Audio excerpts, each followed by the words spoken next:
APTS Telugu news కి స్వాగతం. Bulletin లో హెడ్లైన్స్ చూద్దాం. మంగళగిరి నియోజకవర్గంలో నిర్వహించిన రచ్చబండ కార్యక్రమంలో పాల్గొన్న నారా లోకేష్. ఏడాదిలోపే రాష్ట్ర రాజకీయాలను కేసీఆర్ మళ్లీ శాసించే రోజు వస్తోంది. కేటీఆర్.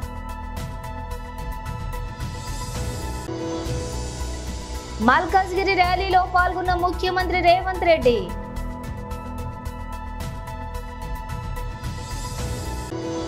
గల్ఫ్ వలస కార్మికులకు అండగా 24 గంటలు అనేక సేవలు అందిస్తున్న బీజేపీ ఇండియన్ పీపుల్ ఫోరం. ఇక డీటెయిల్స్ చూస్తే మంగళగిరి నియోజకవర్గం గోడవర్రు, తాడేపల్లి టౌన్, పెనమాకలో నిర్వహించిన రచ్చబండ కార్యక్రమంలో పాల్గొన్న టీడీపీ జాతీయ ప్రధాన కార్యదర్శి నారా లోకేష్. జైల్లో ఉన్నాడు. ఏనాడు ముఖ్యమంత్రి గారు పట్టించుకోలేదు. శ్రీను బాబు ఒక దళితుడు, బాగా కష్టపడతాడు, చేయాలని తప్పనుంది, ఏదో ముఖ్యమంత్రి అవుతాడు జగన్మోహన్ రెడ్డి గారని ఏదో గుచ్చాడు తల్లి. కానీ 5 సంవత్సరాలు జైల్లో పెట్టాడు తల్లి.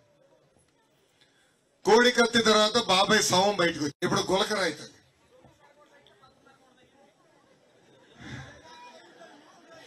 ఇప్పుడు గులకరాయి వచ్చింది తల్లి, అది స్పెషల్ రాయి తల్లి. అసలు అలాంటి రాళ్ళుంటే మనకి రోడ్లు పోతల్లి, అంత అద్భుతమైన రాయిది. ముఖ్యమంత్రి గారు తగిలిందంటే నేను బాధపడా, అయ్యో పాపం ఎవడేసాడు రా, ఇది మంచిది కాదనుకున్నా. ఆయనకు తగిలింది, తర్వాత పక్కన్న వెల్లంపల్లికి ఈ కన్నుకు తగిలింది, మళ్ళీ ఈ కన్నుకు తగిలింది, ఇంకో 4 తగిలింది. ఇది నేను చెప్తాం కాదమ్మా. మొదటి రోజు వెల్లంపల్లి శ్రీనివాస్ ఈ కన్నుకు కట్టు కడతాడమ్మా, మళ్ళీ రెండో రోజు ఈ కన్ను కడతాడు. అమ్మా ముఖ్యమంత్రి గారికి తగిలినప్పుడు చిన్న బ్యాండేడ్ వేశారు, దాని తర్వాత స్లోగా సైజ్ పెంచుకుంటా వెళ్ళారు. పోన్లే తగిలిందే అనుకుందాం. నేను ప్రెస్ మీట్ చూసారమ్మా, నీట్ గా బ్యాండేజ్ తీసాడు, చిన్న మరక కూడా లేదు తల్లి. అసలు అంత పెద్ద గాయం తగిలింది అన్నారు, రక్తం గారిపోయింది అన్నారు, బ్యాండేడ్ పెట్టారు. బ్యాండేడ్ తీసిన తర్వాత చిన్న ఉంటుంది కదా, మరకన ఉంటుంది కదా, గడ్డ కడుతుంది కదా రక్తం, ఆ మరక కూడా లేదు తల్లి. అందుకే చెప్పా, రాజమౌళి గారికి ఫోన్ చేద్దాం అనుకున్నా. రాజమౌళి గారికి ఫోన్ చేసి, వేరే యాక్టర్లు అందరూ వేస్ట్, జగన్ పెట్టు, ఆస్కర్ అవార్డు వస్తాం మీకు ఖాయం. ఏమి నటన. కానీ నాకు ఒక భయం ఉంటుంది. ఇప్పుడు కోడి కత్తి తర్వాత శవం బయటకు వచ్చింది, ఇప్పుడు గులకరాయి తర్వాత ఏం శవం బయటకు వస్తుందో భయపడుతున్నా తల్లి. తల్లి అందుకే అమెరికాకి వెళ్ళిపోయింది. మొన్న ఒక వీడియో చూసా, జగన్మోహన్ రెడ్డి గారు తల్లికి ఫోన్ చేసి, అమ్మ ఒక్కసారి ఇంటికి రా అని. నేను రాను అనింది. లేదమ్మా ఒక్కసారి అంటే, సభలకు వెళ్తాగా నేను ఇంటికి రాను అని. చెల్లెమ్మకు ఫోన్ చేశాడు, చెల్లి ఒక్కసారి ఇంటికి రా అంటే, నీకు దండం, నాకు చేసిన మోసాలు చాలు, నేను మీ గడప దొక్కను, మీ పార్టీలోకి రాను, నేను రోడ్ల పైన తిరుగుతా అన్నాడు. అమ్మా సొంత తల్లికి చెల్లికి న్యాయం చేయలేని వ్యక్తి మనకు న్యాయం చేస్తాడమ్మా. దయచేసి ఆలోచించండి, దయచేసి ఇది గుర్తు పెట్టుకోండి అమ్మా. అమ్మ ఒక యువకుడిని, ఉత్సాహవంతుడిని పని చేసేదానికి వచ్చా తల్లి. నన్ను ఆశీర్వదించండి, దీవించండి. నేను ఇప్పుడు పనిచేసిన దానికన్నా రెట్టింపు పని చేస్తా, మీకు సేవ చేస్తా. మీరు నా చుట్టూ తిరుగుతాం కాదు, నేను మీ చుట్టూ తిరుగుతా. గ్రామాన్ని అభివృద్ధి చేస్తా, నియోజకవర్గాన్ని అభివృద్ధి చేస్తా. తిరిగి ఇలా రచ్చబండ ఎన్నికల సమయంలో పెట్టుకున్నప్పుడు సబాష్ బాగా చేసేవారు అని మీ చేత. లోక్సభ ఎన్నికల్లో రాష్ట్రంలో 10 నుంచి 12 ఎంపీ సీట్లను బీఆర్ఎస్ గెలుచుకుంటే ఏడాదిలోపే కేసీఆర్ మళ్లీ రాష్ట్ర రాజకీయాలను శాసించే రోజు వస్తుందని బీఆర్ఎస్ వర్కింగ్ ప్రెసిడెంట్ కె తారక రామారావు వ్యాఖ్యానించారు. 70 ఏళ్ల వయసులో తుంటి విరిగిన బిడ్డ జైల్లో ఉన్నా, నమ్మిన వాళ్లు మోసం చేసి వేరే పార్టీలోకి వెళ్తున్నా కూడా కేసీఆర్ బస్సు యాత్ర పేరిట జనంలో తిరుగుతున్నారని చెప్పారు.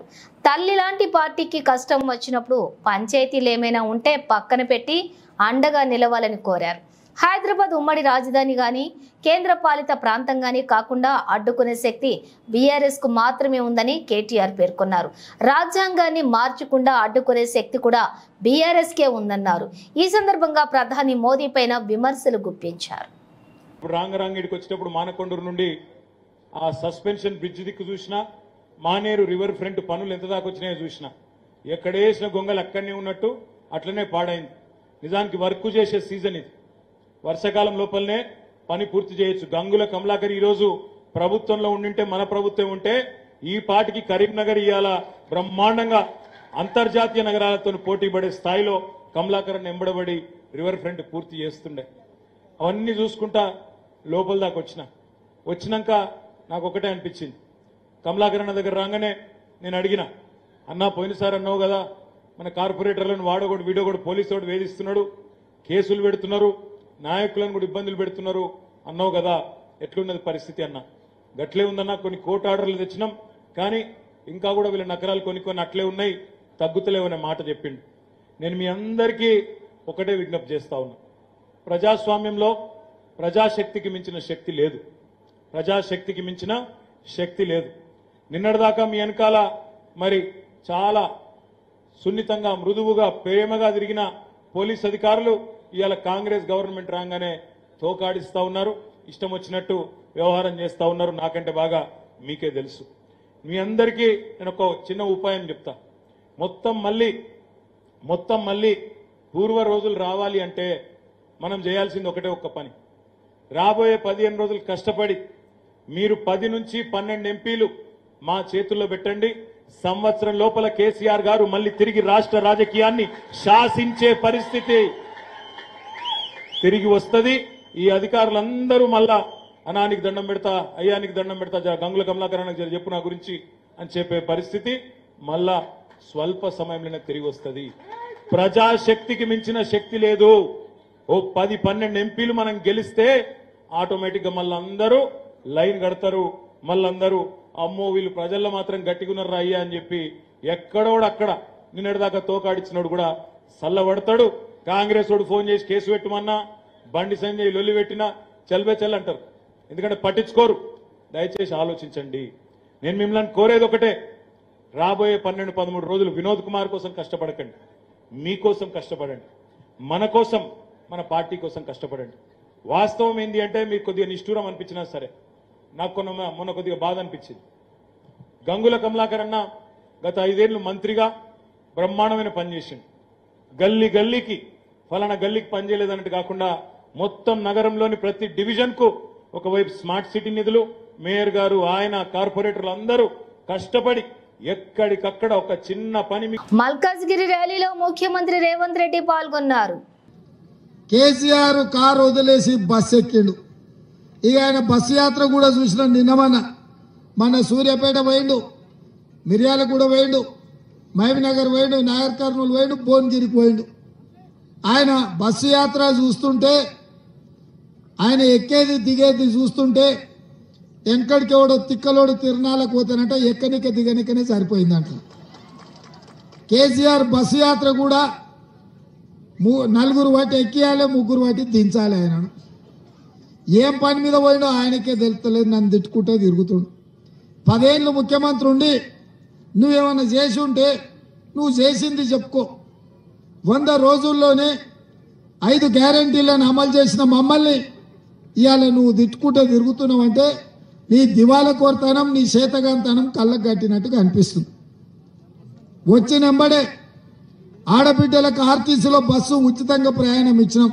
మా అక్కలను అడుగుతున్న, ఉచిత బస్సు ఉంది కదా అక్క, ఎక్కడికి పోయినా, అత్తగారింటికి పోయినా, అమ్మగారింటికి పోయినా, బిర్లా మందిరం పోయినా, యాదగిరిగుట్ట లక్ష్మీ నరసింహస్వామి దగ్గరికి పోయినా, భద్రాచలంలో రాములవారి తలంబరాలు చూడబోయినా ఆడబిడ్డలకు 1 పైసా ఖర్చు లేదు, బస్సులో ఉచిత ప్రయాణం. ఇవాళ పేదలకు రాజీవ్ ఆరోగ్యశ్రీ పథకం తీసుకొచ్చి 10 లక్షల రూపాయలు ఉచితంగా వైద్యాన్ని అందించినాం.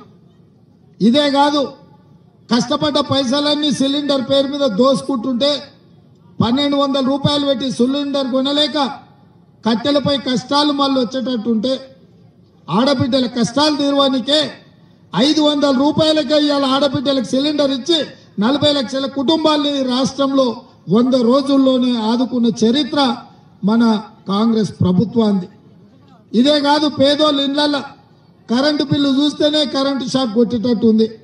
అందుకే వాళ్లకు 200 యూనిట్లు పేదవాళ్లకు ఉచితంగా కరెంటు ఇచ్చి పేద కుటుంబాలను ఆదుకొని ఇవాళ పేదవాళ్ళకి ఇండ్లు కట్టుకోనికే 5 లక్షల రూపాయలు 4,50,000 ఇండ్లు 22,500 కోట్లతోటి పేదవాళ్ళకి ఇందిరమ్మ ఇండ్లు ఇవ్వడానికి ఇవాళ మన ప్రభుత్వం పనిచేస్తుంది. ఇదే కాదు, తెలంగాణ ఉద్యమం అంటేనే నియామకాలు, నిరుద్యోగ సమస్య. అట్లాంటిది 3 నెలల్లో 30,000 ప్రభుత్వ ఉద్యోగాలు ఇచ్చి నిరుద్యోగుల కుటుంబాలను ఆదుకొని ఎల్బీ స్టేడియంలోనే ఆ కుటుంబాలను అందరినీ రప్పించి వాళ్ళ కళ్ళల్లో ఆనందం చూసింది మన ప్రభుత్వం. ఇవాళ ఈ దేశంలో బీసీ జనాభా లెక్క కట్టి 50% వాళ్ళ రిజర్వేషన్లు పెంచాలని బీసీ జనాభా లెక్కించడానికి ఇవాళ మనం అనుమతిచ్చి నిధులు ఇచ్చింది మన ప్రభుత్వం, మన పార్టీ. మనం ఇట్లా మంచి పనులు చేస్తుంటే నిన్న మన బీజేపీ నుంచి ఈటెల రాజేందర్ ఇవాళ మల్కాజ్గిరిలో ఓట్లు అడుగు. గల్ఫ్ వలస కార్మికులకు అండగా 24 గంటలు అనేక సేవలు అందిస్తున్న BJP Indian people forum Gulf కార్మికులకు సంక్షేమాన్ని గత 45 ఏళ్లుగా పట్టించుకొని కాంగ్రెస్ నాయకులు జీవన్ రెడ్డి ఇప్పుడు ఓట్ల కోసం గల్ఫ్ సంక్షేమం బోర్డు అని చెప్పడం ఎంతవరకు సమంజసం?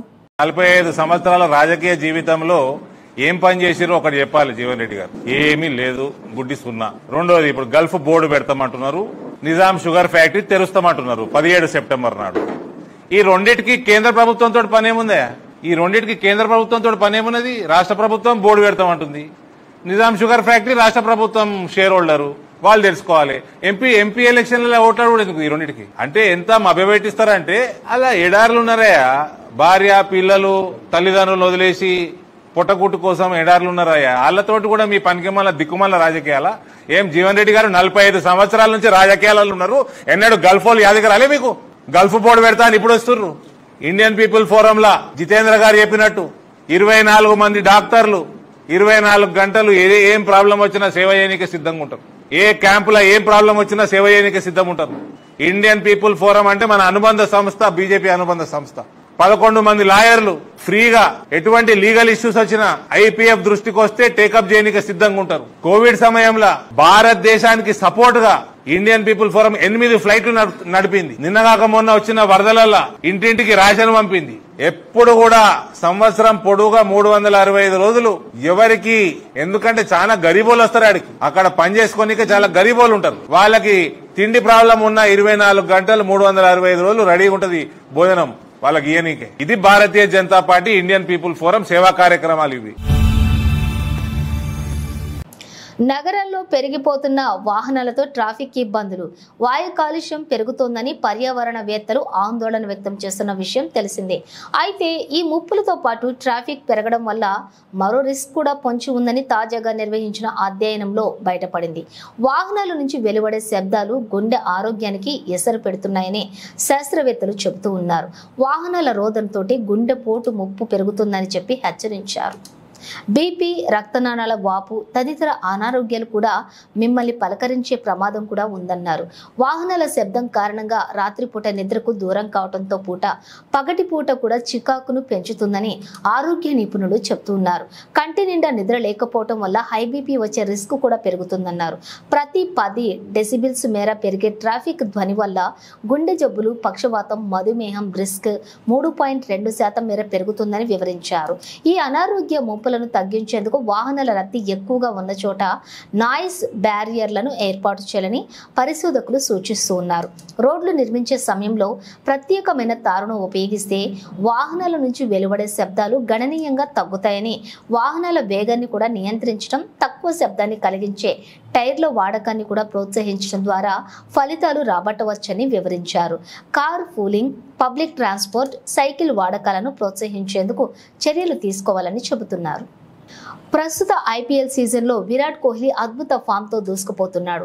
దీంతో రాబోయే T20 వరల్డ్ కప్లో కోహ్లీ, రోహిత్ శర్మ ఓపెనర్లుగా దిగాలన్న కామెంట్స్ మొదలయ్యాయి. దీనిపై మాజీ క్రికెటర్ వీరేంద్ర సెహ్వాగ్ తాజాగా స్పందించాడు. విరాట్ 3వ స్థానంలోనే ఆడాలని, ఓపెనర్లలో దూకుడును మిడిల్గా ఓవర్లలోనూ కొనసాగించాలని అభిప్రాయపడ్డాడు. 2007 వరల్డ్ కప్లో సచిన్ టెండూల్కర్ 4వ స్థానంలో ఆడిన విషయాన్ని గుర్తు చేశాడు. సచిన్ అప్పట్లో ఓపెనర్ స్థానం వదులుకొని తీసుకొని 4వ స్థానంలో బ్యాటింగ్కు వచ్చాడు. సచిన్కు కూడా మిడిల్ ఆర్డర్లోని బ్యాటింగ్ చేయడం ఇష్టం లేదు, కానీ టీం కోసం సిద్ధమయ్యాడు. మన టీంలో మంచి ఓపెనర్లు ఉన్నప్పుడు మనం 3వ స్థానంలో ఆడటం తప్పు కాదు. ఓపెనర్లు ఇచ్చినటువంటి శుభారంభాన్ని ముందుకు తీసుకెళ్లాలి. నాకు తెలిసి విరాట్ కోహ్లీ కూడా నెంబర్ 3 స్థానంలో ఆడేందుకు అభ్యంతరం పెట్టడు అని విరాట్ కోహ్లీ వ్యాఖ్యానించాడు. మరోవైపు నిన్నటి ఐపీఎల్ మ్యాచ్లో జీటీపై తన ఆర్సీబీ విజయం తర్వాత కోహ్లీ విమర్శలపై మండిపడ్డాడు. ఆటగాడు జట్టుకు విజయాలు చేకూర్చడంపైనే దృష్టి పెడతాడు, స్ట్రైక్ రేట్ పై కాదు. గత 15 ఏళ్లుగా ఇదే చేస్తున్నాం. టీం కోసం ఎన్నో మ్యాచ్లు గెలిచా. అలాంటి పరిస్థితులు ఎదుర్కొన్న వారికే ఈ అంశంపై అవగాహన ఉంటుందని కామెంట్ చేశారు. బీఎస్పీ నేత అడ్వకేట్ జగన్మోహన్ మాట్లాడుతూ మోదోల్ నియోజకవర్గం తానూరు మండలం బొల్సా గ్రామంలో బీఆర్ అంబేద్కర్ జయంతి వేడుకల్లో మతోన్మద అల్లరి మూకలు మహిళలపై దాడి చేయడాన్ని తీవ్రంగా ఖండించారు. రాజ్యాంగ నిర్మాత అంబేద్కర్ జయంతి వేడుకలు జరుపుకుంటూ జై భీమ్ నినాదం చేస్తున్నటువంటి దళిత ప్రజలపై ఉన్మాదులుగా దాడి సర్వ సమాజాన్ని సిగ్గుపడే విధంగా వ్యవహరించారని, దోషులను వెంటనే రిమాండ్ చేయాలని డిమాండ్ చేశారు. కేంద్రంలోని బీజేపీ ప్రభుత్వం పాలనలో విపరీతంగా ఎస్సీ ఎస్టీలపై దాడులు పెరిగిపోయాయని, రాష్ట్రంలోని గత బీఆర్ఎస్ ప్రభుత్వంలో జరిగిన విధంగానే ఇప్పుడు కూడా కాంగ్రెస్ పాలన దాడులు జరుగుతున్నాయని, దీనికి కారణం పాలక వర్గాల వైఫల్యం అని ఖండించారు. బడుగు బలహీన వర్గాలకు అధికారం వస్తేనే దాడులు జరగవని, ఎలాంటి సంఘటనలైనా సరే జరగవని, అన్ని సమస్యలు పరిష్కారానికి అవుతాయని బాబాసాహెబ్ అంబేద్కర్ అన్నారు అని, బహుజన రాజ్యం కోసం కలలు కన్నారని, బాబాసాహెబ్ కలలు నిజం చేయాలని, అందరూ కూడా సంఘటితం కావాలని పిలుపునిచ్చారు. బీఎస్పీ నాయకులు జిల్లా మహిళా convener SK Lakshmi Yadav, doctor Rajeshwar, Sunil Gaikwad, Sudha Nagamani, Savita Waghmare, Akash, గ్రామ ప్రజలు, బాధితులు తదితరులు కార్యక్రమంలో పాల్గొన్నారు. బోల్సా అనేటువంటి గ్రామంలో ఏదైతే దళితుల మీద చేసినటువంటి దాడి మరి తీవ్రంగా బహుజన్ సమాజ్ పార్టీగా ఖండిస్తున్నాం.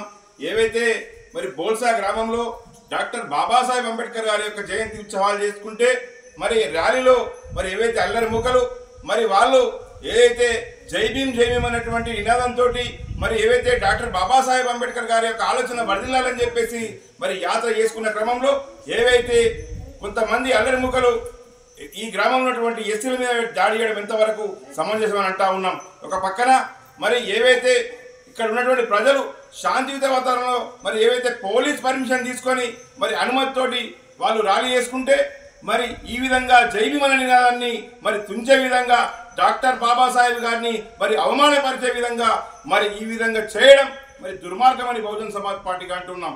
ఏవైతే దీని వెనుక ఉన్నటువంటి ఎవరు కారకులు ఎవరైనా కానీ మరి కొంతమంది మాకు తెలుస్తా ఉంది, అల్లరి మూకలు ఎవరైనటువంటి వ్యక్తులైనా కూడా మరి ప్రజాప్రతినిధులు దీని వెనుక కూడా కొంతమంది ఉన్నట్టు తెలుస్తుంది. మరి బేషరతుగా ఎవరైతే ఈ యొక్క చర్యకు పాల్పడిన వ్యక్తులు ఇక్కడ ఉన్నటువంటి ఎస్సీల మీద దాడి చేసినటువంటి వ్యక్తులకు అరెస్టు చేసి రిమాండ్ చేయాలని చెప్పేసి అంటున్నాం. లేనట్టయితే బహుజన్ సమాజ్ పార్టీ మా రాష్ట్ర నాయకుల యొక్క ఆదేశాల మేరకు మేము ఎటువంటి ఆందోళనకైనా సిద్ధంగా ఉంటాం. అదేవిధంగా ఏవైతే ప్రజలతోటి ముఖమడి ఆందోళన చేసినా కానీ మేము చేస్తాం.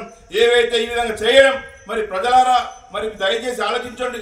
ఈరోజు మనకు రాజ్యాంగం పుణ్యమని చెప్పేసి ప్రజాస్వామ్యంలో ఏవైతే రక్షణించాల్సినటువంటి చట్టాల్లో ఉన్నటువంటి ప్రజలు మరి బానిస ఉన్నటువంటి ప్రజల మరి హక్కులు అడిగినరా మరి వాళ్ళ పని వాళ్ళు చేసి బాబాసాహెబ్ అంబేద్కర్ గారి యొక్క జయంతికే మరి ఈ విధంగా అవమానం చేస్తే ఈరోజు రాజ్యాంగాన్ని కూడా మార్చే ప్రయత్నం చేస్తున్నట్టు ఈ ప్రయత్నం అని చెప్పేసి ముఖ్యంగా అర్థమవుతుంది. ప్రజలను అర్థం చేసుకోండి, రాజ్యాంగం ప్రమాదంలో ఉంది. ఒకవేళ రాజ్యాంగం ప్రమాదం ఉందని చెప్పి వీళ్ళు సంకేతాలు మనకి ఇస్తున్నారు. ఒకవేళ మన ప్రజలు మరి చైతన్యం కాకుంటే మరి ఈ విధంగా దాడులు చేస్తారు, అవమానాలు చేస్తారు. కాబట్టి ఈ ప్రజలకి సరైన విధంగా జవాబు చెప్పాలని చెప్పేసి మేము మీకు ఈ విధంగా వినతి చేస్తా ఉన్నాం. ఏదైనా కానీ జై భీమ్ అనే విధానాన్ని ఖచ్చితంగా వినిపిస్తాం. పశ్చిమ ఎమ్మెల్యే అభ్యర్థి ఆడారి ఆనంద్ కుమార్కి ఒక్కసారి అవకాశం ఇస్తే జీవితాంతం మీతోనే ఉంటామని ఆడారి సతీమణి మాలతి పిలుపునిచ్చారు. ఎన్నికల ప్రచారంలో భాగంగా 90వ వార్డు అధ్యక్షులు నమ్మి శ్రీను, వార్డు ఇన్ఛార్జి చుక్కా ప్రసాద్ రెడ్డి ఆధ్వర్యంలో బుచ్చిరాజుపాలెం, గొల్లవీధి ప్రాంతాల్లోని పశ్చిమ నియోజకవర్గం ఎమ్మెల్యే అభ్యర్థి ఆడారి ఆనంద్ కుమార్ సతీమణి ఆడారి మాలతి, కో అబ్జర్వర్ పెడాడ రమణి కుమార్తో కలిసి ఇంటింటి ప్రచారం చేశారు. ఈ సందర్భంగా ఆమె మాట్లాడుతూ ఫ్యాన్ గుర్తుకు ఓటు వేసి గెలిపించాలని విజ్ఞప్తి చేశారు. నియోజకవర్గం అభివృద్ధికి పాటుపడుతున్న అడారి ఆనంద్ శాసనసభ్యులైతే మరింత అభివృద్ధి సాధ్యమవుతుందని అన్నారు. వార్డుల్లో కలియ తిరిగినటువంటి ఆమె ఓటర్లకి కరపత్రాలను ఇస్తూ ఓటును అభ్యర్థించారు. నియోజకవర్గం ప్రజలను సొంత వాళ్లను చూసుకునే నాయకులను అడారి అని ప్రజలందరూ కూడా మద్దతు తెలపాలని సూచించారు. పిలిస్తే పలికే నాయకుడిగా ఆనంద్ ప్రతి ఒక్కరి కష్టంలో కూడా తోడుగా ఉన్నారని నిలుస్తున్నారని తెలిపారు. ప్రచార కార్యక్రమంలోని పలువురు నేతలు కార్యకర్తలు పాల్గొన్నారు.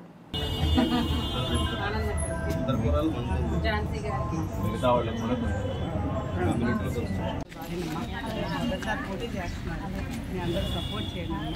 ఫ్యాన్ గుర్తు ఏమైనా అభ్యర్థి బొత్స గారికి ఆనంద్ కుమార్ ఇద్దరు కూడా ఫ్యాన్ గుర్తు పోటీ సపోర్ట్ చేయండి. నమస్తే.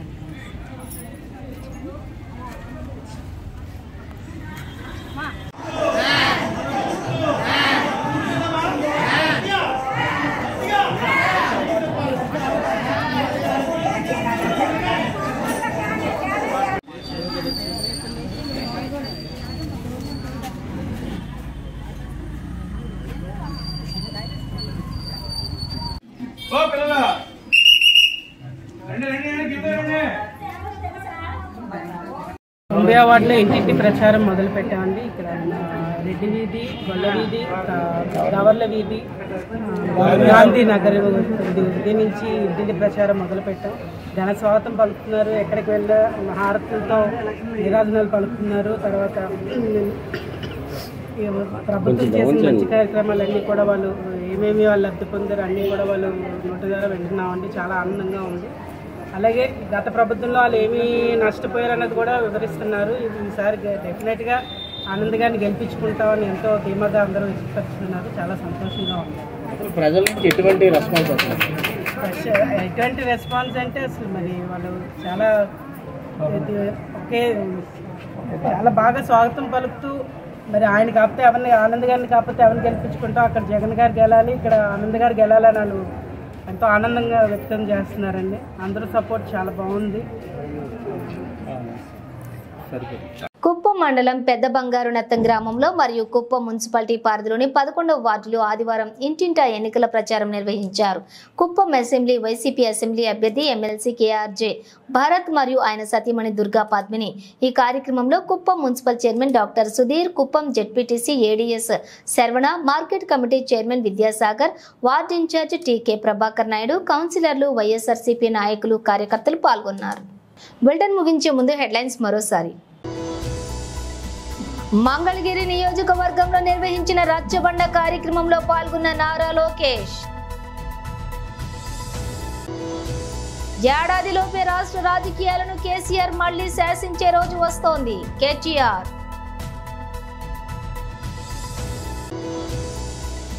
మల్కాజ్గిరి ర్యాలీలో పాల్గొన్న ముఖ్యమంత్రి రేవంత్ రెడ్డి.